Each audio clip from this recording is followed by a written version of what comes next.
support the fight against financial crimes and corruption in Nigeria, and to the glory of the Almighty.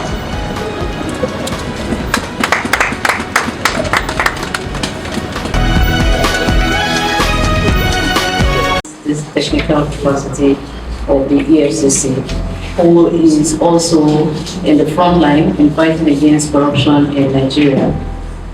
This commissioning represents a very huge milestone for anti-corruption in Nigeria, and this facility is home to empower all the investigative departments of the agency in order to provide accurate and scientific analysis in their case. Our own facility is well equipped and has been carrying out this being sister agencies of government, and we are really happy to support this landmark achievement.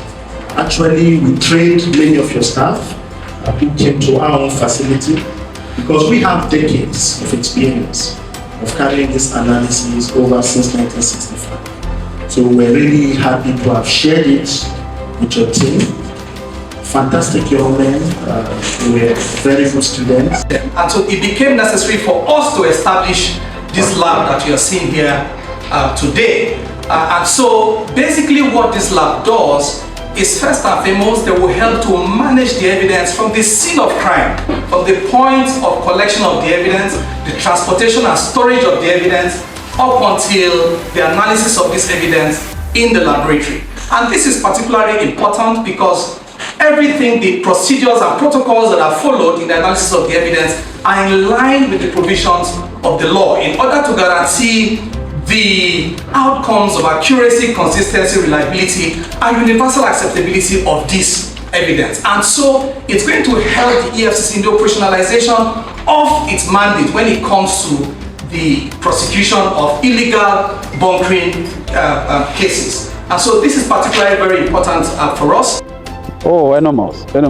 Before now, just like you had me say because of my statement, that before now, we've always been taking the samples of these products to DPR for test. But now, since we have our own, and you know, DPR was not primarily set up, their own lab was not primarily set up to carry out this test to support investigation, as it were, and financial crimes investigation, as it were, or economic sabotage investigation. But our own now is specifically set up to handle that. And their own also, of course, when you get there, because they have their own primary assignment, they cater for their own needs too. So they attend to their needs before they attend to us. But now we have our own. So number one, it makes the process of our investigation tidier. It helps out in what we call the chain of custody. It's also help for the sanctity of our investigation process. And also we have control over the process ourselves. Yeah, that's one of the benefits I've just spoken about now, that is going to add more speed to the process of investigation. We are going to do our investigation quicker now, rather than waiting for a result to come from the other laboratories, which is not under our control.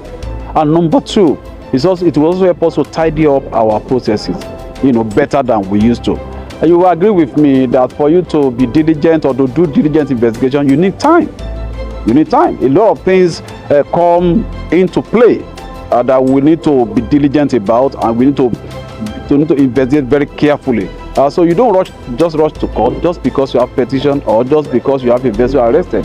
There is still more to that process. And if you rush to court, you don't tidy up your investigation, your matter will be thrown out. And the same Nigerians will still be complaining that we don't secure conviction. So we rather do our work well, watertight investigation, before we go to court.